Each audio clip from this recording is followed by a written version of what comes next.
High, high, তোমার নাম কি? সাগ্নিক দাস। তুমি কোন কলেজ? আমি Calcutta university student, college street campus. কি নিয়ে পড়ছো? আমি comparative Indian language and literature নিয়ে পড়ছি বর্তমানে।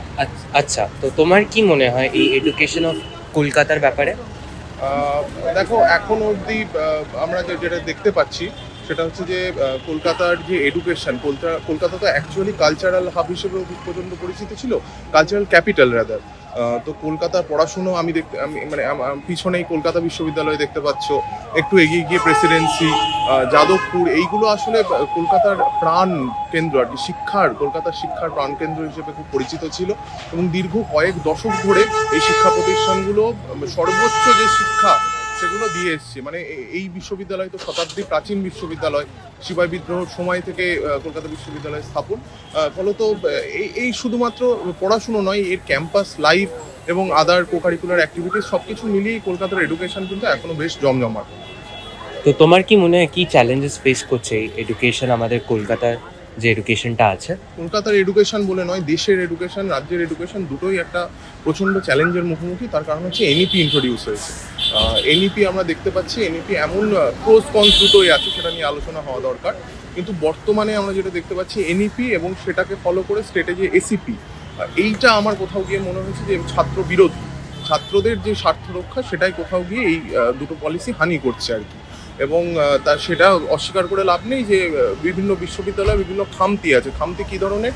যে বিভিন্ন কোর্স চলছে, বিভিন্ন ডিপার্টমেন্ট চলছে, তাতে পর্যাপ্ত পরিমাণে শিক্ষক নেই। আমরা দেখতে পাচ্ছি যে বিএ এমএ এই কোর্সগুলোই যতগুলো সিট অ্যালট করা হয়েছে ইউনিভার্সিটির ভিতর থেকে, সেইগুলো ফুলফিল হচ্ছে না। প্লাস বিভিন্ন ধরনের আরও সমস্যা, যেগুলো ইউনিভার্সিটির আভ্যন্তরীণ সমস্যা, সেগুলো তো চোখে পড়ছেই আর কি। তো এই চ্যালেঞ্জগুলো মূলত শিক্ষাগত যে ছাত্র শিক্ষক যে রেশিও, তার একটা সমস্যা, এটা তো একটা বিশাল সমস্যা। প্লাস এই ছাত্রদের রেগুলারিটি কমছে, এবং এনইপি ইন্ট্রোডিউস হলে যেটা আরেকটা হবে যে এই মাল্টি এক্সিট কোর্স যদি হয়ে যায়, তাহলে ছাত্রছাত্রীরা কতটা পড়াশোনার মধ্যে থাকবে, এটা কিন্তু একটা প্রশ্নচিহ্নের মুখে আর কি। তুমি তোমার কলেজে এই কোর্সটা কেন এই কলকাতায় পড়ার জন্য এসছো, কেন বাইরে না? বেশ, আমি কম্পারেটিভ লিটারেচার যারা পড়ায় পশ্চিমবঙ্গে, মূলত সেটি তিনটে বিশ্ববিদ্যালয় পড়িয়ে থাকে।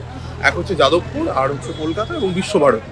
কলকাতা বিশ্ববিদ্যালয়ের যে ডিপার্টমেন্টটি আমি পড়ি, সেটা হচ্ছে comparative Indian language and literature, তুলনামূলক ভারতীয় ভাষা ও সাহিত্য বিভাগ। যাদবপুরে যেটা পড়াই সেটা হচ্ছে কম্পারেটিভ লিটারেচার। আমরা এটা পড়ছি তার কারণ হচ্ছে ইন্ডিয়া বাই নেচার মাল্টিলিঙ্গুয়াল, এবং এইখানে মানে ভারতের কনটেক্সটে ধরলে আমরা যদি বিভিন্ন ভারতীয় ভাষার মধ্যে যে ইন্টারলিঙ্কটা আছে সেটা ধরার চেষ্টা করি, সেই এসেন্সটা ধরার চেষ্টা করি। মানে আমি বলছি যে বাংলার মধ্যেও বাংলা বিভিন্নভাবে বলা হয় আর কি। পুরুলিয়ায় একভাবে বলা হয়, নদিয়ায় একভাবে বলা হয়, বাঁকুড়ায় একভাবে বলা হয়, মুর্শিদাবাদে একভাবে বলা হয়। তো তার মধ্যেও যে সম্পর্ক, এবং ভারত তো বহুভাষিক দেশ আর কি, বিভিন্ন জায়গায় বিভিন্ন ভাষাভাষী মানুষ আছে। অর্থাৎ এই রিলেশনটা ধরার জন্য আমার মনে হয় কলকাতা বিশ্ববিদ্যালয়ের এই ডিপার্টমেন্টই সেরা। ঠিক আছে, থ্যাংক ইউ।